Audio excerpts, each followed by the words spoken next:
Hello and welcome to Craft Corner, aka Gas Buteo Tabletop Football, aka my journey from being a football terrorist drunken lout to becoming some sort of model railway enthusiast. Anyway, this is part of the scenery, so Pitchside scenery that I said I would be building. What I'm doing here is trying to create a little sort of 3/4 of the width of the pitch is going to be a sort of hillside, and hopefully we're going to be able to put some sort of stream scene in there. It's all going to be very pretty. I might even stick a few trees in. You can buy them model railway trees, I think. So I'm going to stick a few of them in. It's going to look beautiful when you stare at it. But how are we doing it? Now, I do appreciate if any sort of railway modelers or even Subutio modelers are out there and you're looking at this, you're thinking, I may be over-engineering this, but I was originally going to build some hilltops out of concrete because that's just how I roll. But I convinced myself to use wood instead. Few bits of scrappy wood that I got knocking around, and what I'm going to do is I do appreciate that you're looking at this from a sort of backwards point of view. Let me try and turn it around. So if you imagine that, let me get on camera. Oh god, clamps and glue everywhere. Right, so here we go. So if you imagine the pitch is here where my hand is.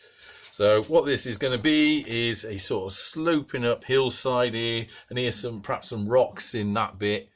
So this is going to be a sort of high ranging bit that's gradually going to trickle down to sort of ground level, and we'll have some sort of stream running down it like that. As you can see, very scrappy, but this is the advantage of making things that are nature based. Nature is by its nature very scrappy and random, and that's very helpful if you try and model something.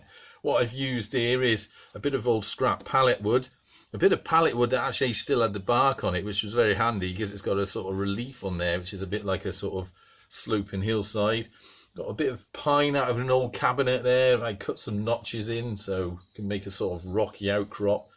Bit of sort of thin hardboard on the end. And this here is, if I remember rightly, a bit of old like feather edge fencing or something like that, or something similar. It might be sort of, that might be out of a cabinet, sort of bit of feather edge board out of an indoor cabinet. I don't know. But basically, I went into the scrap wood tub that I've got and just picked out really the dirtiest and scrappiest bits because they were already of a natural flowing sort of shape. And this is what we got so far. So I'm going to build up this side all along here, gradually moving down until it's almost nothing. And then when we get to the end, there's still about a foot of the baseboard where we're going to really, well, we're going to think about digging the stream in, so we end up with a sort of below ground level pool. But that's for another episode.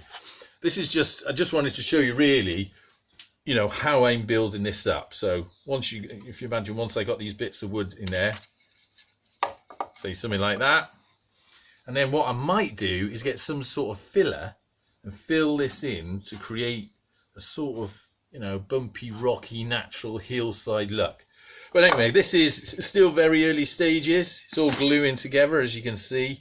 All I did was tack stitch this bit in very roughly. Certainly not the sort of standard of work I would normally try and do. So just stitch tack that in and then glued it in. That one's also being glued on and clamped.